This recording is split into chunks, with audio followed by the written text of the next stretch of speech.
Salmo de número 145. Eu te exaltarei, meu Deus e Rei. Louvarei teu nome para todo sempre.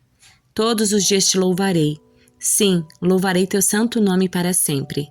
Grande é o Senhor. Ele é digno de muito louvor. É impossível medir sua grandeza. Que cada geração conte a seus filhos sobre tuas obras e proclame teu poder. Meditarei em teu majestoso e glorioso esplendor e em tuas maravilhas. Todos falarão dos teus feitos notáveis e eu anunciarei tua grandeza. Todos contarão a história da tua imensa bondade e cantarão de alegria sobre tua justiça. O Senhor é misericordioso e compassivo, lento para se irar e cheio de amor. O Senhor é bom para todos, derrama misericórdia sobre toda a criação. Todas as tuas obras te darão graças, ó Senhor, e teus fiéis te louvarão. Falarão da glória do teu reino e proclamarão o teu poder. Anunciarão teus feitos poderosos e a majestade e glória do teu reino. Pois o teu reino é reino para sempre. Tu governas por todas as gerações. O Senhor sempre cumpre suas promessas. É bondoso em tudo que faz. O Senhor ajuda os que caíram e levanta os que estão encurvados sob o peso das suas cargas. Os olhos de todos estão voltados para ti com esperança. Tu lhes provês o alimento conforme necessitam. Quando abres a tua mão, satisfazes os anseios de todos os seres vivos. O Senhor é justo em tudo o que faz, é cheio de bondade. O Senhor está perto de todos que o invocam. Sim, de todos que o invocam com sinceridade. Ele concede os desejos dos que o temem, ouve seus clamores e os livra. O Senhor protege todos que o amam, mas destrói os perversos. Louvarei o Senhor, e que todos na terra louvem seu santo nome, para todo sempre. Isaías 61. O Espírito do Senhor soberano está sobre mim, pois o Senhor me ungiu para levar boas novas aos pobres. Ele me enviou para consolar os de coração quebrantado e para proclamar que os cativos serão soltos e os prisioneiros serão libertos. Ele me enviou para dizer aos que choram que é chegado o tempo do favor do Senhor e o dia da ira de Deus contra seus inimigos. A todos que choram em Sião, ele dará uma bela coroa em vez de cinzas, uma alegre bênção em vez de lamento, louvores festivos em vez de desespero. Em sua justiça serão como grandes carvalhos que o Senhor plantou para sua glória. Reconstruirão as antigas ruínas, restaurarão os lugares desde muito destruídos e renovarão as cidades devastadas a gerações e gerações. Estrangeiros serão seus servos, alimentarão seus rebanhos, lavrarão seus campos e cuidarão das suas videiras. Vocês serão chamados de sacerdotes do Senhor, ministros do nosso Deus. Das riquezas das nações se alimentarão e se orgulharão de possuírem os tesouros delas. Em lugar de vergonha e desonra, desfrutarão uma porção dupla de honra. Terão prosperidade em dobro em sua terra e alegria sem fim. Pois eu, Senhor, amo a justiça e odeio o roubo e a maldade. Recompensarei meu povo fielmente e farei com ele aliança permanente. Seus descendentes serão reconhecidos e honrados entre as nações. Todos saberão que eles são um povo abençoado pelo Senhor. É imensa a minha alegria no Senhor, meu Deus, pois ele me vestiu com roupas de salvação e pôs sobre mim um manto de justiça. Sou como o noivo com suas vestes de casamento, como a noiva com suas joias. O Senhor soberano mostrará sua justiça às nações do mundo. Todos o louvarão. Será como um jardim no começo da primavera, quando as plantas brotam por toda a parte. Livro de Ezequiel, capítulos 41 e 42. Depois disso, o homem me levou ao santuário e mediu as paredes de cada lado da sua porta, e tinham 3 metros de espessura.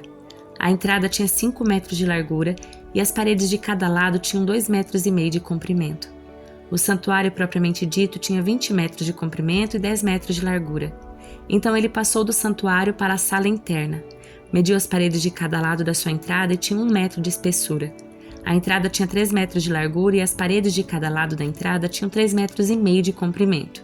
A sala interna do santuário tinha 10 metros de comprimento e 10 metros de largura. Ele me disse: "Este é o lugar santíssimo." Então ele mediu a parede do templo e tinha 3 metros de espessura. Junto à parte externa da parede havia uma fileira de salas. Cada sala tinha 2 metros de largura. Essas salas laterais ficavam em 3 andares, uma acima da outra, e havia 30 salas em cada andar. Os pontos de sustentação das salas laterais ficavam apoiados em saliências externas na parede do templo. Não se estendiam para dentro da parede. Cada andar era mais largo que o andar abaixo, acompanhando a inclinação da parede do templo. Uma escada subia do andar inferior para os andares do meio e de cima. Vi que o templo era construído sobre uma plataforma que servia de base para as salas laterais. Essa plataforma tinha 3 metros de altura. A parede externa das salas laterais do templo tinha 2,5 metros de espessura. Havia, portanto, uma área aberta entre essas salas laterais e a fileira de salas junto à parede externa do pátio interno. Essa área aberta tinha 10 metros de largura e se estendia ao redor de todo o templo. 2 portas nas salas laterais davam para a área aberta da plataforma, que tinha 2,5 metros de largura. Uma porta ficava voltada para o norte e a outra para o sul. Havia um edifício grande a oeste, voltado para o pátio do templo. Tinha 35 metros de largura e 45 metros de comprimento, e suas paredes tinham 2,5 metros de espessura. Então o homem mediu o templo, e tinha 50 metros de comprimento. O pátio ao redor do edifício, incluindo suas paredes, tinha mais de 50 metros de comprimento. O pátio interno do lado leste do templo tinha 50 metros de largura. O edifício a oeste, incluindo suas 2 paredes, também tinha 50 metros de largura. O santuário, a sala interna e o pórtico do templo eram todos revestidos de madeira, assim como as armações das janelas embutidas. As paredes internas eram revestidas de madeira acima e abaixo das janelas. O espaço acima da porta que dava para a sala interna e suas paredes internas e externas também eram revestidos de madeira. Todas as paredes eram enfeitadas com entalhes de querubins, cada um com 2 rostos alternados com entalhes de palmeiras. Um dos rostos do querubim, o rosto de homem, ficava voltado para a palmeira de um lado. O outro rosto, o de leão forte, ficava voltado para a palmeira do outro lado. Havia figuras entalhadas ao redor de todo o templo, desde o chão até o alto das paredes, inclusive na parede externa do santuário. Na entrada do santuário havia colunas quadradas e as colunas na entrada do lugar santíssimo eram semelhantes. Havia um altar de madeira com 1,5 metro de altura e 1 metro de cada lado. Seus cantos, sua base e seus lados eram de madeira. O homem me disse: "Esta é a mesa que fica na presença do Senhor." Tanto o santuário como o lugar santíssimo tinham portas duplas, cada uma com 2 folhas que se abriam para os 2 lados. As portas que davam para o santuário eram enfeitadas com entalhes de querubins e de palmeiras, assim como as paredes, e havia uma cobertura de madeira na frente do pórtico do templo. Dos 2 lados do pórtico havia janelas embutidas e enfeitadas com entalhes de palmeiras. As salas laterais, junto à parede externa, também tinham coberturas. Então o homem me levou ao pátio do templo, passando pela porta norte, e entramos no pátio externo, e chegamos a um edifício com sala junto à parede do pátio interno. Esse edifício, cuja entrada dava para o norte, tinha 50 metros de comprimento e 25 metros de largura. Um conjunto de salas dava para o espaço do pátio interno e tinha 10 metros de largura. Outro conjunto de salas dava para a calçada do pátio externo. Os 2 conjuntos tinham 3 andares e ficavam um de frente para o outro. Entre os 2 conjuntos de sala havia uma passagem com 5 metros de largura. Estendia-se ao longo dos 50 metros do edifício e todas as portas davam para o norte. Cada um dos 2 andares superiores com salas era mais estreito que o andar abaixo, pois nos andares superiores precisava haver espaço para passagens na frente de cada um. Uma vez que havia 3 andares e eles não tinham colunas de sustentação como os pátios, cada andar superior era recuado em relação ao andar de baixo. Havia uma parede externa que servia de divisória entre as salas e o pátio externo e que tinha 25 metros de comprimento. Essa parede acrescentava comprimento ao conjunto externo de salas, que se estendia por apenas 25 metros, enquanto o conjunto interno, cujas salas eram voltadas para o templo, tinha 50 metros de comprimento. Havia uma entrada pelo lado leste do pátio externo para essas salas. Do lado sul do templo havia 2 conjuntos de sala ao sul do pátio interno, entre o templo e o pátio externo. A disposição dessas salas era semelhante às das salas do lado norte. Havia uma passagem entre os 2 conjuntos de salas, como do lado norte do templo. Esse conjunto de salas tinha o mesmo comprimento do outro e também as mesmas entradas e portas. As dimensões deles eram idênticas. Havia, portanto, uma entrada na parede voltada para o conjunto interno de salas e outra na extremidade leste da passagem interior. Então o homem me disse: "Estas salas ao norte e ao sul que dão para o pátio do templo são santas.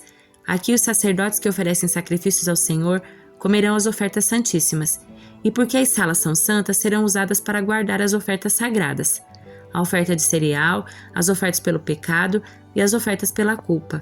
Quando os sacerdotes saírem do santuário, não irão diretamente para o pátio externo. Primeiro removerão as roupas que usarem enquanto serviam no templo, pois elas são santas. Vestirão outras roupas antes de entrar nas dependências abertas para o povo. Quando o homem terminou de medir a área interna do templo, ele me levou para fora pela porta leste, a fim de medir toda a área ao redor. Mediu o lado leste com a vara de medir e tinha 250 metros de comprimento. Mediu o lado norte e também tinha 250 metros. O lado sul tinha 250 metros e o lado oeste também tinha 250 metros. Portanto, a área tinha 250 metros de cada lado e um muro ao redor para separar o santo do comum.